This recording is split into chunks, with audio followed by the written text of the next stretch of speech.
Hello, Bacardi Spirit Forward. I'm looking forward to participate with you today to make a positive impact on women in the workforce. I'm Professor Suzanne Hollander, and I work in FIU's university-wide Office to Advance Women, Equity, and Diversity. This is a very exciting role because we reach our over 55,000 students, 11 professional schools and colleges, and faculty. I'm also a professor of real estate law at FIU's Hollow School of Real Estate. So let's get started.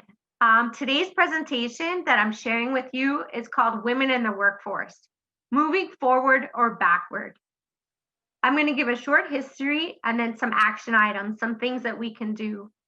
For my students, I'd call it homework, but it's practical. It's things that you can do right now to help women in the workforce stay there and move forward. So that's the question here. Are we moving forward or backward? We're in a new century. We're in the beginning of a new decade. And what's happening with women in the workforce? I bet that there's a lot of soccer fans out there, football. And here you're watching 85,000 people cheer for the goal in the Real Madrid stadium. 85,000 people, it's a lot of people. I'm showing this slide. Look at the empty stadium. There's a labor report that said in September 2020, more than 850,000 women left the workforce. So look back at that full slide just of one stadium of 85,000. Imagine that in September, we had 850,000, 10 stadiums full of women leave the workforce. The McKinsey report also said that about 2 million women are at risk of leaving the workforce. And that's as if the whole state of New Mexico were just to go away, that they have a population of about 2 million. So we're seeing that there's a problem here. How did we get here in 2020? And where are we going? Where are women in the workforce going? Are they staying or are they leaving? And what can we do about it? What can you do about it? So I'm going to start with a little bit of history. It's pretty short. If you'd like to know more, you can always contact me. And if you have any questions, you can contact me as well. Claudia Golden of Harvard University describes 4 major periods of women's participation in the workforce. The first of these phases was the early 19th century to the late 19th century to the 1920s, where we saw predominantly poor, uneducated single women in the workforce, obviously as often as piece workers in manufacturing or in people's homes, while married women were largely staying at home, and the single women who worked generally exited the workforce once they got married. There was a pressure, and in some cases, many firms would not hire a woman who was married, if they would hire a woman at all. In the 1910s, more women began working in teaching and clerical positions, which began a period of major growth. These years also overlapped with the so-called first wave of the women's movement, when women came together to look for social change. And this culminated in what was celebrated this year, the passing of the 19th Amendment, which gave women the right to vote. Now, it didn't give all women the right to vote. It did not give African American women or women of color the right to vote. And that's another topic. You can contact me. But before that time, women couldn't vote at all. There was a second phase, which was from the 1930s to the 1950s. And during this time, women entered the workforce in significant numbers. A lot of that, and we'll see some images next, were because of the war effort. The World War II, when men went away to war, there was a national effort to recruit women to take men's jobs. The third phase, it became more common for married women to continue working even as their husband's income rose, and societal incomes to married women continuing to work were dropping, and protections were beginning to be enhanced. And that was around and then the fourth phase was the 1970s to the 2000s. And we'll talk about that. That was a groovy time for women's rights. And when I mean groovy, I mean good. It was groovy and good. But since 2000, there has been a stop in the increase of women in the workplace and also in salaries. So we'll take a look at the next slide. So here we're looking back. You might know these images that were familiar. This is a very familiar image of the women, the campaign to have women in the workforce during the World War II time. We can do it, do the job he left behind. There was also a similar participation in the workforce by women during the First World War as well. So the idea was you're not taking a man's job, you're helping the country, and the country needs the help. So now we'll take a look at the 1970s, the groovy time for women's rights. 1971, the US Supreme Court made a ruling outlawing employer policies against hiring of mothers with preschool age children. So before, there was a law that said if you had children and they were in preschool, you could an employer didn't have to hire you. Title IX was enacted, which bans gender discrimination in education programs funded with federal dollars. In 1974, the Equal Credit Opportunity Act was passed that allowed a woman to get a credit card without her husband's signature.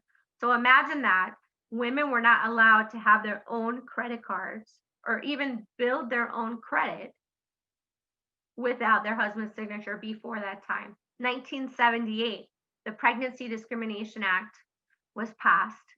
Employers could not discriminate against women because, not legally, because they were pregnant. 1972, America gets their first female CEO of a Fortune 500 company, Katharine Graham from the Washington Post. So you might say, and I don't have a slide in here about this, but we're going to hear from Justice Ruth Bader Ginsburg later in my presentation. You might say, when will there be enough women CEOs of Fortune 500? How about when they're all women CEOs? Ruth Bader Ginsburg was asked that question, when will there be enough women Supreme Court justices? And she said, when we have 9.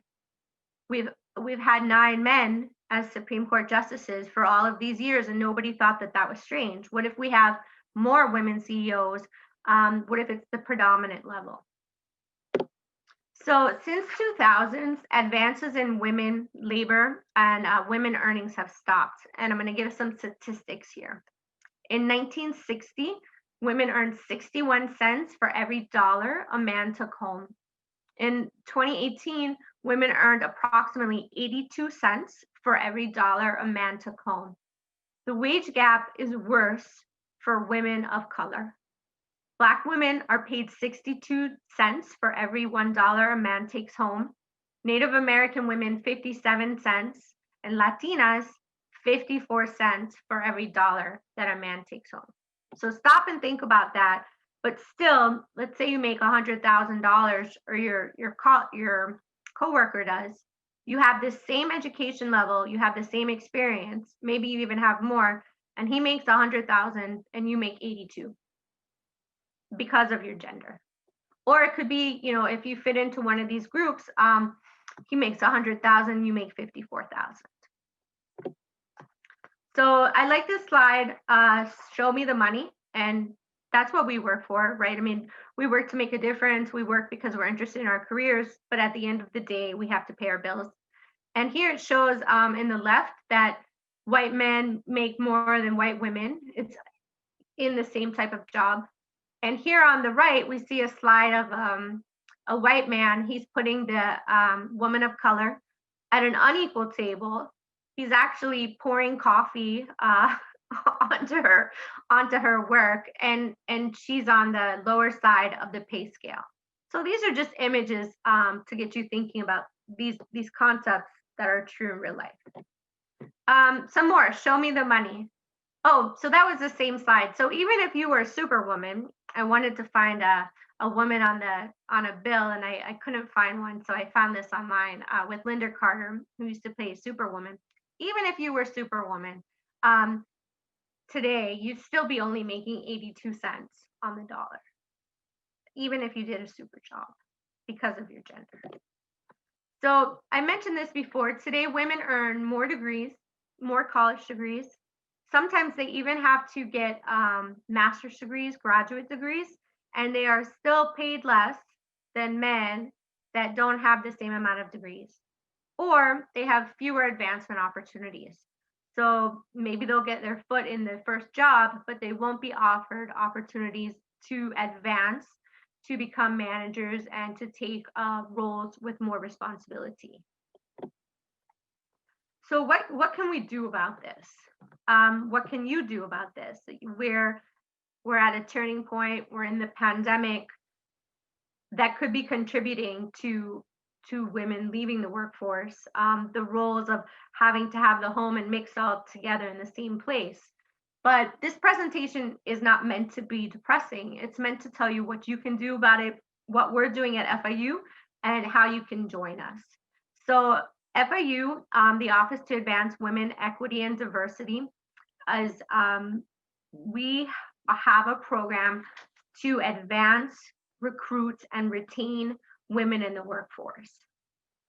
We are supported by a $3.2 million institutional grant from the National Science Foundation that aims specifically to develop strategies to increase the number of women and minority professors. The program has been successful so far, with an increase in the number of women in STEM, and these are science, technology, math, from 11% to 20%.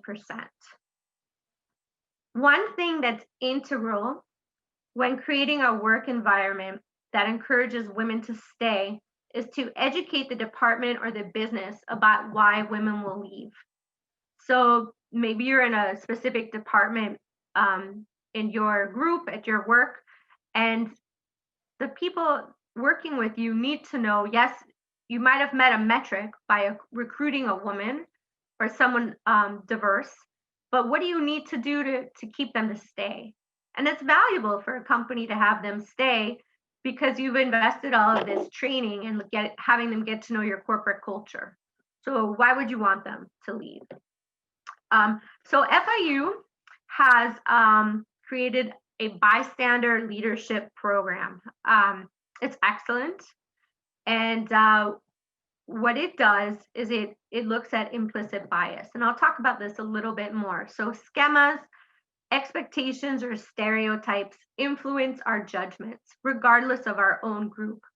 Research suggests that over prejudice has been reduced in the US society, but also that all of us, regardless of our social groups, perceive and treat people differently based on their social groups, race, ethnicity, gender, sexual orientation, religion, or disability.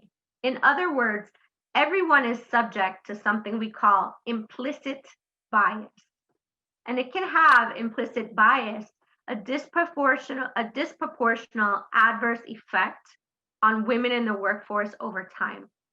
For example, how often does it happen that female members of an office are the only ones asked every day or every so often to organize birthday celebrations, holiday events, make a cafecito, instead of their male counterparts?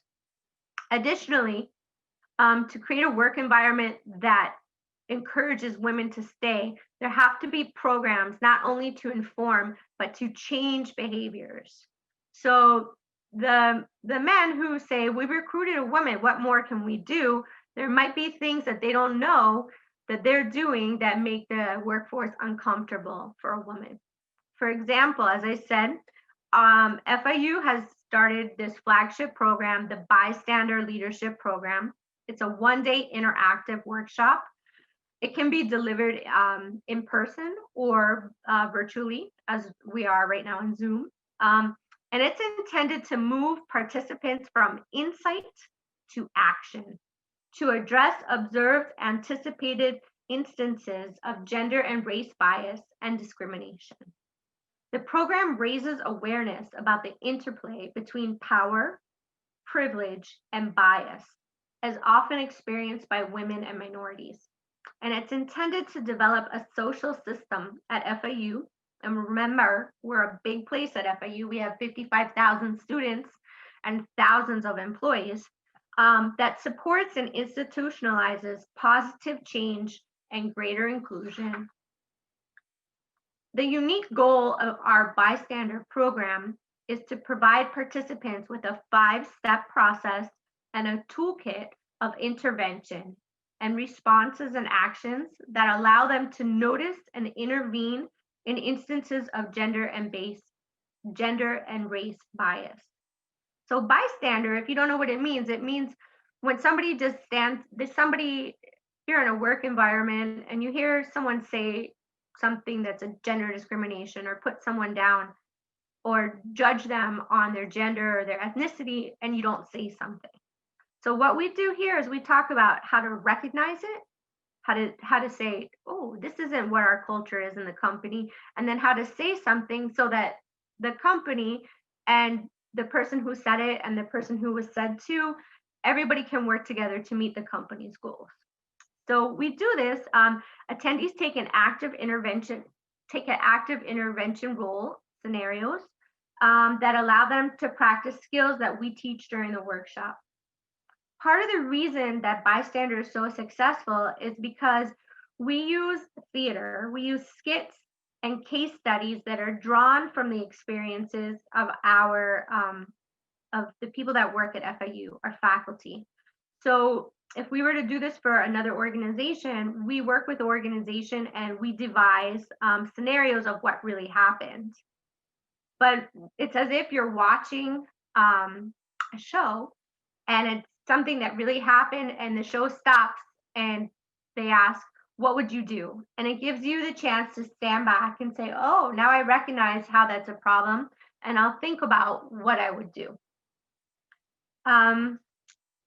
The microclimate, the project was based on the theory and framework of intentionality. So you'll see this image over here, and it really explains what I meant to say, intersectionality.